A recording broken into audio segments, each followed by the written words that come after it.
कभी सोचा है कि एक सीधी सी लाइन बेहतर फैसले लेने में कैसे काम आ सकती है? अरे चाहे सही स्कूटर चुनना हो या फोन का कोई प्लान, आज हम रैखिक समीकरण यानी लिनियर इक्वेशंस की इसी छिपी हुई ताकत को समझेंगे। तो चलिए शुरू करते हैं।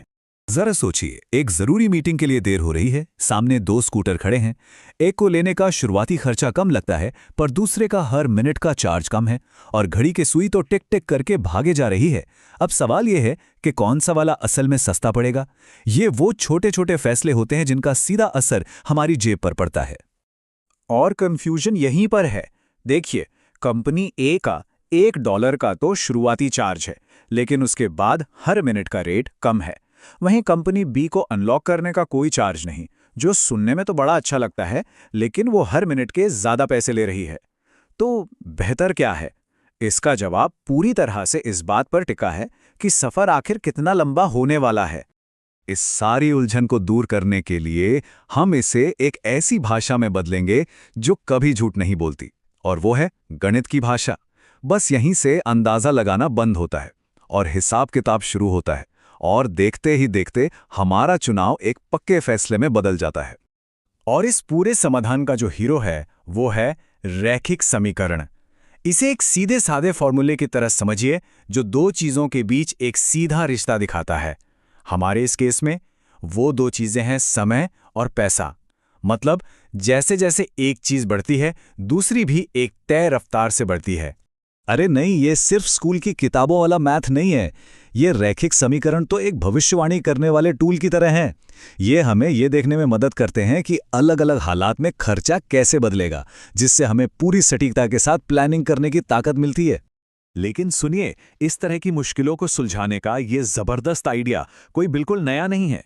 इसकी जड़ों तक पहुंचने के लिए हमें लगभग 2000 साल पीछे जाना होगा, प्राचीन मिस्र के उस हलचल भरे शहर अलेक्जेंड्रिया में। वहां डायोफैंटस नाम के एक महान गणितज्ञ थे। वो गणित को सिर्फ नंबरों का खेल नहीं समझते थे, बल्कि एक कला और एक विज्ञान मानते थे। उनका तो जुनून ही था अज्ञात को खोजना, मतलब अनदेखी पहेलियों को सुलझाने का एक सिस्टमैटिक तरीका बनाना। डायोफैंटस को अक्सर बीज गणित का जनक या फादर ऑफ एल्जेब्रा कहा जाता है, और इसकी एक बहुत बड़ी वजह है। दरअसल उन्होंने ही समीकरणों में सिंबल यानी प्रतीकों का इस्तेमाल शुरू किया। एक ऐसा क्रांतिकारी कदम जिसने हमारी स्कूटर वाली जैसी समस्याओं को हल करना बेहद आसान बना दिया। तो चलिए डायोफैंटस की इसी विरासत को अपनी स्कूटर वाली पहेली पर लगाकर देखते हैं। हमारा मकसद उस खास पॉइंट को खोजना है जहां दोनों कंपनियों की लागत बिल्कुल एक जैसी हो जाती है। इसी को कहते हैं ब्रेक इवन पॉइंट। इसे खोजने का तरीका एकदम सीधा है। हम बस हर कंपनी के खर्चे के लिए एक समीकरण बनाएंगे और फिर ये पता लगाएंगे कि वो कौन सा पॉइंट है जहां ये दोनों समीकरण एक दूसरे से मिलते हैं। तो ये रहे हमारे समीकरण। कंपनी ए का कुल खर्चा, जिसे हम Y मान लेते हैं, है $0.20 प्रति मिनट यानी X, और साथ में $1 का फिक्स्ड चार्ज। और कंपनी बी का खर्चा है सीधा सीधा $0.40 प्रति मिनट यानी X। अब वो पॉइंट खोजने के लिए जहां ये दोनों खर्चे बराबर हों, हम दोनों समीकरणों को एक दूसरे के बराबर रख देते हैं। 0.20x + 1 = 0.40x। और जब हम इसे x के लिए सॉल्व करते हैं तो हमें वो सटीक समय मिल जाता है, वो एक पल जब दोनों समीकरणों का नतीजा एक ही होगा। वो कौन सा मिनट है जब कोई फर्क ही नहीं पड़ता कि कौन सा स्कूटर चुना गया है, क्योंकि कीमत तो एक ही होगी। और जवाब है 5 मिनट। जी हां, ठीक 5 मिनट की सवारी पे दोनों कंपनियां ठीक $2 चार्ज करेंगी। यही है हमारा ब्रेक इवन पॉइंट, वो फैसले की घड़ी जहां एक ऑप्शन दूसरे से बेहतर हो जाता है।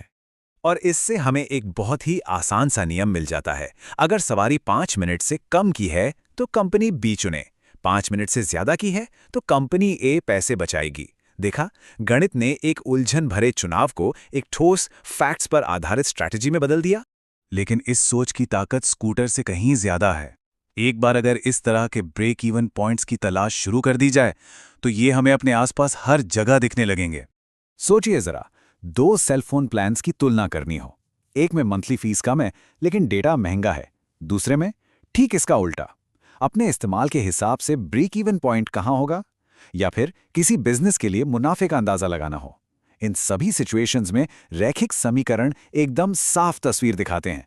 तो यहां सबसे जरूरी बात यह है रैखिक समीकरण सिर्फ गणित नहीं है, ये तो चीजों को साफ साफ समझने के लिए बनाए गए टूल्स हैं। ये हमें मुश्किल विकल्पों के जाल से निकालकर आत्मविश्वास के साथ सही रास्ता चुनने में मदद करते हैं। तो ये सवाल आपके लिए है, अपनी जिंदगी में और कौन से ऐसे मुश्किल फैसले हैं जिन्हें एक साधारण सी सीधी रेखा से आसान बनाया जा सकता है? नौकरी के ऑफर से लेकर इन्वेस्टमेंट प्लान तक, वो ब्रेक इवन पॉइंट कहाँ मिल सकता है जो सब कुछ बदल दे? सोचिएगा जरूर।